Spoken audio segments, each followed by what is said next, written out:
Sir, ഹമാസിൽ തുടങ്ങിയ ഭീകരവാദികളുടെ വേട്ട അത് ഹമാസ് കഴിഞ്ഞ് ലെബനിലേക്ക് എത്തി, ഹിസ്ബുള്ളിനെ തീർത്തു, പിന്നീട് ഹൂത്തികളിലേക്ക് എത്തി, ഒടുവിൽ സിറിയ എന്ന് പറയുന്ന രാജ്യത്തെ ഭരണാധിപനെ വരെ അട്ടിമറിച്ചു. ഇതിനെല്ലാം കാരണം ഇറാൻ വളർത്തിയ പ്രോക്സികളാണ്. അപ്പോൾ ഇറാനാണ് ഈ തീവ്രവാദം വളർത്താൻ ഇത്രയൊക്കെ ശ്രമം നടത്തിയത്. ഇപ്പോൾ ഇറാനെക്കുറിച്ചോ അതുപോലെ അവിടുത്തെ അയത്തുള്ള അലി ഖമനിയെക്കുറിച്ചോ കൂടുതൽ കാര്യങ്ങളൊന്നും കേൾക്കുന്നില്ല.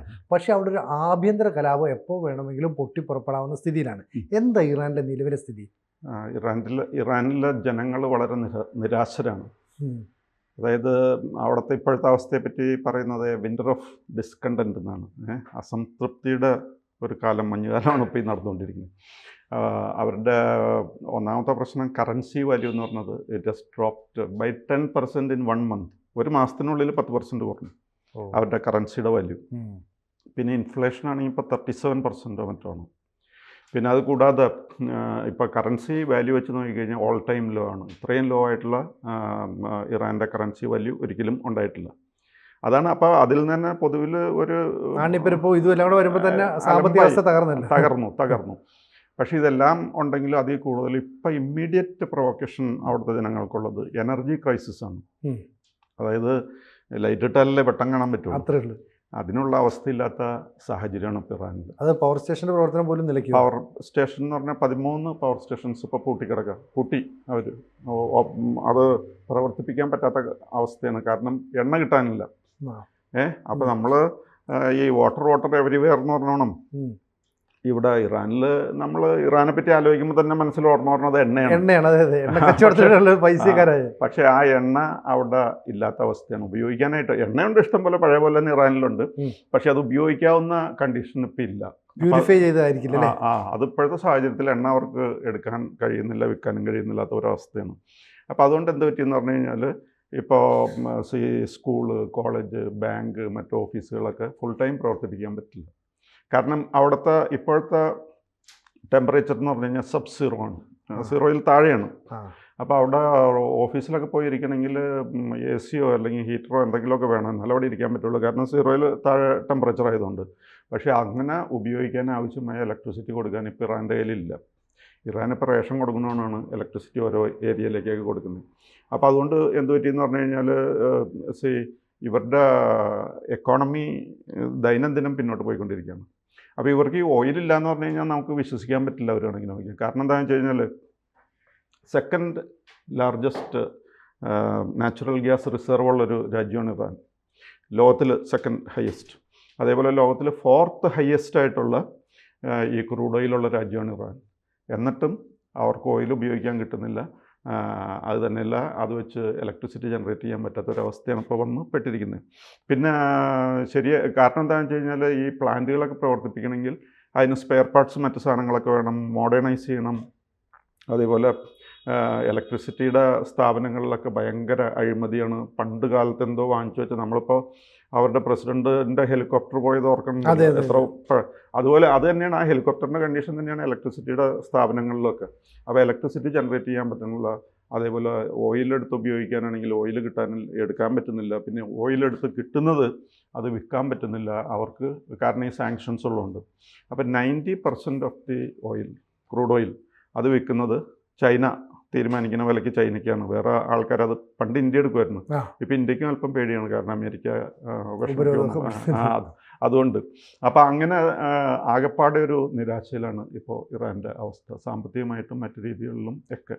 പിന്നെ അതുകൂടാതെ വേറെ ഒരു കാര്യം എന്താണെന്ന് വെച്ച് കഴിഞ്ഞാൽ ഇവർ ഈ കിട്ടുന്ന പണം മുഴുവനും ചിലവാക്കിയിരുന്നത് ഓൺ ദി പ്രോക്സികളുണ്ടല്ലോ. അതായത് ഹൂത്തികളുണ്ടായിരുന്നു, ഹിസ്ബുള്ള, ഹമാസ്, പിന്നെ ആസാദ് എന്ന് പറയുന്ന സിറിയയിലെ നേതാക്കന്മാർ. ഈ പാർട്ടീസിനെ ഒന്നും ഇപ്പോൾ കാണാനില്ലാത്ത അവസ്ഥയാണ്. വല്ലപ്പോഴും ഓരോ റോക്കറ്റ് അവിടെ നിന്നൊക്കെ വിടും, അത് വേറെ കേസാണ്. അതിപ്പോൾ റോക്കറ്റ് ആർക്ക് വേണമെങ്കിലും വിടാത്രേ ഉള്ളൂ. അല്ലാതെ കാര്യമായിട്ടൊന്നും ചെയ്യാനും പറ്റുന്നില്ല. ഈ പണം മുഴുവനും ഇവർക്ക് വേണ്ടിയിട്ട്, പ്രോക്സികൾക്ക് വേണ്ടിയിട്ട് ചിലവാക്കുക. ഒരു ഉപകാരം രാജ്യത്തിന് അതുകൊണ്ടില്ല. ഉള്ള പണം നശിപ്പിക്കുക. അതേസമയം ഉള്ള എണ്ണ വിൽക്കാനും പറ്റുന്നില്ല. ഇപ്പോൾ 30% of Iranians or Iran people അവർ they are living in poverty എന്നാണ് പറയുന്നത്. 30%. അത് ഇത്രയും ഓയിൽ റിച്ച് ആയിട്ടുള്ള ഒരു കൺട്രിയുടെ അവസ്ഥ അതാണ്. അപ്പോൾ ഇതിൻ്റെയൊക്കെ മെയിനായിട്ടുള്ള കാരണം സാങ്ഷൻസാണ്. ഈ സാങ്ഷൻസ് ഉള്ളതുകൊണ്ടാണ് ഈ 90% ഓയിൽ കിട്ടുന്ന വിലയ്ക്ക് ചൈനയ്ക്ക് കൊടുക്കാൻ അവർ ബാധ്യസ്ഥരാകുന്നത്. കാരണം വേറെ ആരും ഇത് എടുക്കാനില്ല, ഇവരെന്ത് വില തരും എന്ന് നോക്കാനില്ല, കിട്ടുന്ന വിലയ്ക്ക് വിൽക്കുക. അല്ലാതെ വേറെ മാർഗ്ഗങ്ങളില്ല. അപ്പോൾ സാങ്ഷൻസ് മാറ്റണമെങ്കിൽ ഈ ന്യൂക്ലിയർ അംബിഷൻ വെടിയണം. ന്യൂക്ലിയർ ബോംബ് ഉണ്ടാക്കാൻ ശ്രമിച്ചു കഴിഞ്ഞാൽ സാങ്ഷൻസ് മാറില്ല. അപ്പോൾ ഒരിടയ്ക്ക് അവരിതിൽ നിന്നും മോചനം നേടിയതാണ്. 2015 എന്തോ ഒക്കെ കൂടിയാലോചിച്ചൊക്കെ അവർ സാങ്ഷൻസിൽ നിന്ന് രക്ഷപ്പെട്ടായിരുന്നു. അങ്ങനെ ഇരിക്കുമ്പോഴാണ് ട്രംപ് വന്നത്. ട്രംപ് വന്നപാടെ എല്ലാം തകിടം മറിഞ്ഞുപോയി. അദ്ദേഹം എല്ലാ നിയമങ്ങളും മാറ്റി ഈ പറഞ്ഞ സാങ്ഷൻസ് വീണ്ടും കൊണ്ടുവന്നു. അത് കഴിഞ്ഞിട്ട് പിന്നെ ട്രംപ് പോയി, ഇപ്പോൾ വീണ്ടും ട്രംപ് വന്നിരിക്കുകയാണ്. അപ്പോൾ ട്രംപിൻ്റെ അടുത്ത് ഈ അഭ്യാസങ്ങളൊന്നും നടക്കില്ല. ഈ സാങ്ഷൻസ് പെട്ടെന്ന് എടുത്ത് മാറ്റാൻ മറ്റു കാര്യങ്ങളൊന്നും ഫലിക്കില്ല. അപ്പോൾ അതുകൊണ്ട് ഈ Antony Blinken, American state secretary, പറഞ്ഞിരിക്കുന്നത് നിങ്ങൾ ഈ ന്യൂക്ലിയർ അംബിഷൻ വിട്ടുകളഞ്ഞേക്കും. ഇനി അത് ആലോചിച്ച് നടന്നിട്ട് കാര്യമില്ല. അതുകൊണ്ട് നിങ്ങൾ നിങ്ങളുടെ ജനങ്ങൾക്ക് വേണ്ടിയിട്ട് പ്രവർത്തിക്കുക, നിങ്ങളുടെ നാടിൻ്റെ നന്മയ്ക്ക് വേണ്ടി പ്രവർത്തിക്കുക, അല്ലാതെ ന്യൂക്ലിയർ അംബിഷൻ കൊണ്ടുപോയാൽ ശരിയാവില്ല. അപ്പോൾ ഇറാൻ വാസ്തവത്തിൽ they are ready for A negotiation. പക്ഷേ ഈ നെഗോഷിയേഷൻ ട്രംപിൻ്റെ അടുത്തൊക്കെ എങ്ങനെയൊക്കെ നടക്കും എന്നുള്ളതിനെപ്പറ്റി അവർക്ക് നല്ല ഭയപ്പാടുണ്ട്. അതാണ് ഒരു പ്രശ്നം. പിന്നെ അപ്പോൾ ഇങ്ങനെയൊക്കെയാണ് ജനങ്ങൾ കാണുന്നത് ഇവിടുത്തെ ഇത്. പിന്നത്തെ പ്രശ്നം എന്ന് പറഞ്ഞാൽ ഇപ്പോൾ 1980s അല്ലല്ലോ, 1979 ആയത്തുള്ള റൂഹുള്ള ഖുമൈനി വന്ന് ഇസ്ലാമിക് റവല്യൂഷൻ കൊണ്ടുവന്ന് ഇവിടെ സ്വർഗമാക്കാന്ന് പറഞ്ഞത്.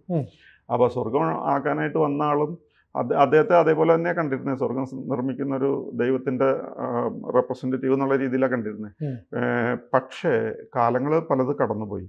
ഇപ്പോൾ ഈ ആയത്തുള്ള ഖുമൈനിയുടെ അതേ ഉടുപ്പ് തന്നെയിട്ടാണ് ഇപ്പോഴത്തെ ആയത്തുള്ള ഖമനയും നടക്കുന്നത്.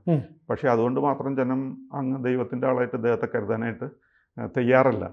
പിന്നെ ഈ പഴയ പ്രതാപം ഇല്ല എന്നുള്ളതിൻ്റെ തെളിവാണ് 2022 ഒരു 22-year-old ലേഡിയെ പിടിച്ചു. അവർ പിടികൂടി എന്ന് പറഞ്ഞു കഴിഞ്ഞാൽ ഹഫ്സ അമീനി എന്നായിരുന്നു പേര്. അവർ അവിടുത്തെ മൊറാലിറ്റി പോലീസ്, സദാചാര പോലീസ് പിടികൂടി എന്ന് പറഞ്ഞു കഴിഞ്ഞാൽ അവരുടെ ഹിജാബ് ശരിയായിട്ടല്ല ധരിച്ചിരിക്കുന്നതെന്ന് പറഞ്ഞു, മുടി കുറച്ച് പുറത്ത് കണ്ടു.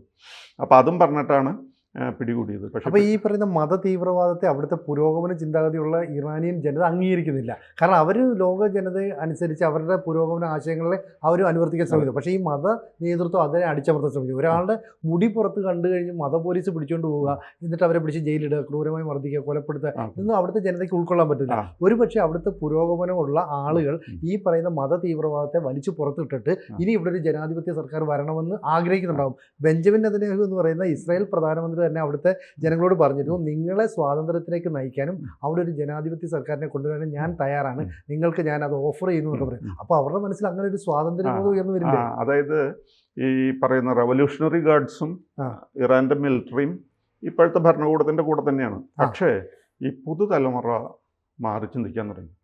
അവര് ഈ ആയത്തുള്ള ഉടുപ്പ് കണ്ടുകൊണ്ട് ദൈവത്തിൻ്റെ ആളാണ്, ഇനിയിപ്പോൾ അതിന് അത്ര വലിയ റെസ്പെക്റ്റ് ഉണ്ടാവില്ല.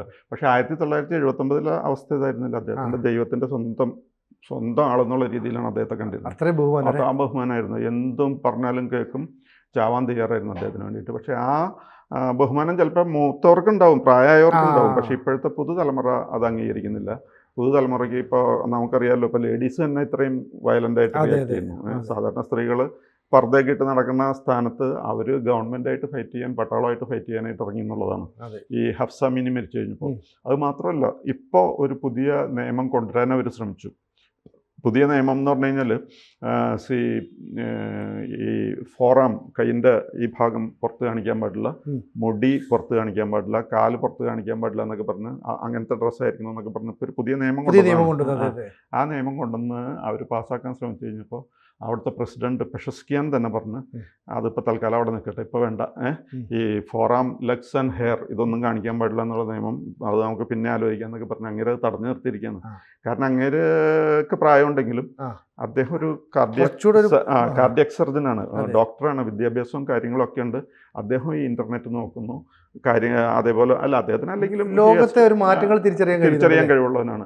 അതേപോലെ തന്നെ ഇപ്പോഴത്തെ ചെറുപ്പക്കാരും കമ്പ്യൂട്ടർ അറിയാൻ പാടില്ലാത്തവരില്ല. അപ്പോൾ ഇന്റർനെറ്റ് വെച്ച് കാര്യങ്ങൾ ലോകത്തിലൊക്കെ എന്തൊക്കെ നടക്കുന്നു, ഈ ഇറാൻ തന്നെ പണ്ട് കാലത്ത് എത്ര ഭംഗിയായിട്ട് യൂറോപ്യൻ ലെവലിൽ പോയിരുന്ന ആ ലെവലിൽ പോയിരുന്നാണെന്നൊക്കെ അവർക്ക് ചിന്തിക്കാൻ സാധിക്കും. ഒരു കാലത്ത് ഇറാനിയൻ സിനിമ എന്ന് പറയുന്ന ലോകത്ത് ശ്രദ്ധേയമായിരുന്നു. സിനിമയെ കുറിച്ച് അവർക്ക് ചിന്തിക്കാൻ പറ്റും. അതെ. അപ്പോൾ ആ കാര്യങ്ങളൊക്കെ ഈ ചെറുപ്പക്കാർ നല്ലപോലെ ആലോചിക്കുന്നുണ്ട്. അത് മാത്രമല്ല സാറേ, കഴിഞ്ഞ 40 വർഷം കൊണ്ട് ഇറാനിൽ നിന്ന് സൃഷ്ടിച്ച പണം, അതായത് ഈ ഓയിൽ വിറ്റ് കിട്ടുന്ന പണം മുഴുവൻ അവിടുത്തെ ഇൻഫ്രാസ്ട്രക്ചർ വർദ്ധിപ്പിക്കാനോ അവിടെ പാലം ഉണ്ടാക്കാനോ റോഡ് ഉണ്ടാക്കാനോ വിദ്യാഭ്യാസം മികച്ചു നൽകാനോ ഒന്നും അവർ ചിലവാക്കിയില്ല. ഈ മത തീവ്രവാദികൾ, അതായത് അയത്തുള്ള അലി ഖമനയുടെ നേതൃത്വത്തിലുള്ള സംഘം ഈ പണം പമ്പ് ചെയ്തത് ഹമാസിലേക്കും ഹിസ്ബുള്ളയിലേക്കും ഹൂത്തിയിലേക്കുമായിരുന്നു. അവിടെ ഇത്തരത്തിലുള്ള ഈ മിലിഷ്യകളെ സൃഷ്ടിക്കുകയും അങ്ങനെ ലോകത്തെമ്പാടും ഷിയ തീവ്രവാദം വളർത്തുകയും ചെയ്യണം എന്നുള്ള ഒറ്റ ലക്ഷ്യം. അപ്പോൾ സ്വന്തം നാട്ടിലെ ജനങ്ങൾക്ക് കിട്ടേണ്ട പണം മുഴുവൻ അവർ മറ്റു സ്ഥലങ്ങളിൽ കൊണ്ട് നശിപ്പിച്ചു. ഇപ്പോൾ ഈ നാട്ടിലെ ജനങ്ങൾക്ക് പണവും ഇല്ല, വൈദ്യുതി ഇല്ല, അവർ സാമ്പത്തിക പ്രതിസന്ധി കൊണ്ട് വലയുന്നു. അപ്പോൾ സ്വാഭാവികമായിട്ടും ഇത്തരത്തിലുള്ള മത നേതൃത്വം വേണ്ടെന്ന് അവർ ചിന്തിക്കും. മാത്രമല്ല പെസഷ്കിയാൻ ഏതാണ്ട് അതിനോട് അനുകൂലിക്കുന്ന നിലപാടാണ്. പക്ഷേ മത തീവ്രവാദം പുലർത്തുന്ന അയത്തുള്ള അലി ഖമനയെ ധിക്കരിക്കാൻ പ്രസിഡന്റ് സാധിക്കുന്നില്ല. ഒരുപക്ഷെ നാളെ ഈ കലാപവുമായിട്ട് ഇവർ ഇറങ്ങി വന്നാൽ ഈ പറയുന്ന പെസഷ്കിയാനൊക്കെ ഇവരുടെ സൈഡിൽ നിൽക്കുകയും അയത്തുള്ള അലി ഖമനയെ ഉൾപ്പെടെയുള്ളവർ ഓടിപ്പോവുകയും ചെയ്യേണ്ട ഒരു അവസ്ഥ വന്നുകൂടാന്നില്ലല്ലോ. അതെ, അവരെ മണ്ണ് കുഴിച്ച് കുഴികുത്തി എടുക്കുന്ന എണ്ണ അത് കുഴിക്ക് വേണ്ടിയിട്ട് തന്നെ ഉപയോഗിക്കുന്നത്. ഏത് കുഴികുത്തി ടണലാക്കാണ് ലോകത്തിന്റെ വിവിധ ഭാഗങ്ങളിൽ. ഹമാസിന് വേണ്ടി കുഴലുണ്ട്, ടണൽസ് ഉണ്ട്, അതേപോലെ ഹിസ്ബുള്ളയ്ക്ക് ഉണ്ട്, അതേപോലെ യമനിലെ ആൾക്കാർക്കുണ്ട്. പിന്നെ ലോകം മുഴുവനും ഈ ടണൽ ഉണ്ടാക്കാൻ വേണ്ടിയിട്ട് ഇവർ കുഴിച്ചെടുത്ത എണ്ണ മുഴുവനും കുഴികളിലേക്ക് തന്നെ കുഴി കുത്താൻ തന്നെ മനുഷ്യ നീ മണ്ണാകുന്നു മണ്ണിലേക്ക് തന്നെ തിരികെ പോകുന്നൊക്കെ പറയില്ല. അതേപോലെ കുഴി കുത്തിയെടുത്തത് കുഴിയിലേക്ക് തന്നെ പോവാണ്. അതാണ് ഇപ്പോഴത്തെ അവിടുത്തെ എണ്ണപ്പണത്തിൻ്റെ അവസ്ഥ. അപ്പോൾ ഇതിലെ പ്രശ്നം എന്താണെന്ന് വെച്ച് കഴിഞ്ഞാൽ ഈ മിലിറ്ററി ആണെങ്കിലും റവല്യൂഷണറി ഗാർഡ്സ് ഒക്കെ ആണെങ്കിലും പ്രായമായവരൊക്കെ പണ്ടത്തെ പോലെ ഈ ആയത്തുള്ളയുടെ പേരും പറഞ്ഞ് നടക്കാൻ തയ്യാറാണ്. പക്ഷേ പുതുതലമുറ അത് അംഗീകരിക്കാൻ തയ്യാറില്ല. ആ പുതു തലമുറയെ സംബന്ധിച്ചിടത്തോളം this is a winter of discontent. അവർ ഹൈലി ഡിസ്കണ്ടൻറ്റഡ് ആൻഡ് ഡിസല്യൂഷൻഡ് ആയിട്ടുള്ള ഒരു ജനതയാണ് ഇപ്പോഴത്തെ അവിടുത്തെ. അതും വലിയൊരു പ്രശ്നമില്ല സാർ. ഈ വളരെ ഫ്രസ്ട്രേറ്റഡ് ആയിട്ടൊരു യുവജനത ഉണ്ടെങ്കിൽ അവർ ഏത് നിമിഷം വേണമെങ്കിലും പൊട്ടിത്തെറിക്കാം, അല്ലേ? ഒരു സ്പാർക്ക് മതിയായിരിക്കും. അപ്പോൾ ഈ അയത്തുള്ള അലി ഖമനയി വീണ്ടും പറഞ്ഞിരുന്നു ഞങ്ങൾ ഇസ്രായേലിനെ അടിക്കും, അങ്ങനെ ചെയ്യും, ഇങ്ങനെ ചെയ്യും, വെറുതെ അവരെ പ്രകോപിപ്പിക്കുന്നു. അപ്പോൾ അതേ പിന്നെ ബെഞ്ചമിൻ നെതന്യാഹു പറയാണ് നിങ്ങൾക്ക് കിട്ടേണ്ട നല്ല വിദ്യാഭ്യാസവും നിങ്ങൾക്ക് കിട്ടേണ്ട മെഡിക്കൽ സൗകര്യമൊക്കെ ഇല്ലാതാക്കിയത് ഈ മതഭരണകൂടമാണ്, അവരെ ഇനിയെങ്കിലും നിങ്ങൾ സപ്പോർട്ട് ചെയ്തത്. അപ്പോൾ ഇത്രയും കാലം അറിയാതെങ്കിലും സപ്പോർട്ട് ചെയ്തവർ മാറിക്കുമെന്നല്ലേ പറയുന്നത്? ചെറുപ്പക്കാരുടെ ഇടയിൽ നെതന്യാഹുവിൻ്റെ ആരാധകർ കുറേ ഉണ്ടെന്നാണ് പറയുന്നത്. ഇറാനില് ഈ നെതന്യാഹു വഴി എന്തെങ്കിലും മോചനം കിട്ടുള്ളൂ എന്ന് വിചാരിക്കുന്ന ചെറുപ്പക്കാരും അവിടെ ഉണ്ട്. അതാണ് അവസ്ഥ. അപ്പോൾ എന്ത് പറഞ്ഞാലും ഇപ്പോൾ ഇറാനിൽ എപ്പോൾ വേണമെങ്കിലും ഒരു ആഭ്യന്തര കലാപം പൊട്ടിപ്പുറപ്പെടാം. ഇറാനിലെ സാമ്പത്തിക സ്ഥിതി അടക്കം പൂർണ്ണമായിട്ട് തകർന്നു. എന്തിന് വൈദ്യുതി പോലും ഇല്ലാത്ത സ്ഥിതിയിലേക്ക് ഒരു രാജ്യം വൈദ്യുതി ഇല്ല, എണ്ണയില്ല എന്നുള്ളതാണ്. എണ്ണ കുഴിച്ചെടുക്കാനേ ആവശ്യത്തിന് കുഴിച്ചെടുക്കാൻ പറ്റുക. എല്ലാം കേടുവന്ന സാധനം ഒന്നും റീപ്ലേസ് ചെയ്യാൻ പറ്റുന്നില്ല. അതായി പ്രശ്നമാണ്. സ്പെയർ പാർട്സ് ഒന്നും ഇപ്പോൾ അവർക്ക് ഈ സാങ്ഷൻസ് കാരണം കിട്ടില്ല. അപ്പോൾ ആകെ ഒരു തകർന്ന സാമ്പത്തികാവസ്ഥയും സാഹചര്യമാണ് അവിടെ നിലവിലുള്ളത്. കൂടുതൽ വാർത്തകളും വിശേഷങ്ങളും നിങ്ങളിലേക്ക് എത്താൻ ABC മലയാളം സബ്സ്ക്രൈബ് ചെയ്യുക, ബെൽ ബട്ടണും അമർത്തുക.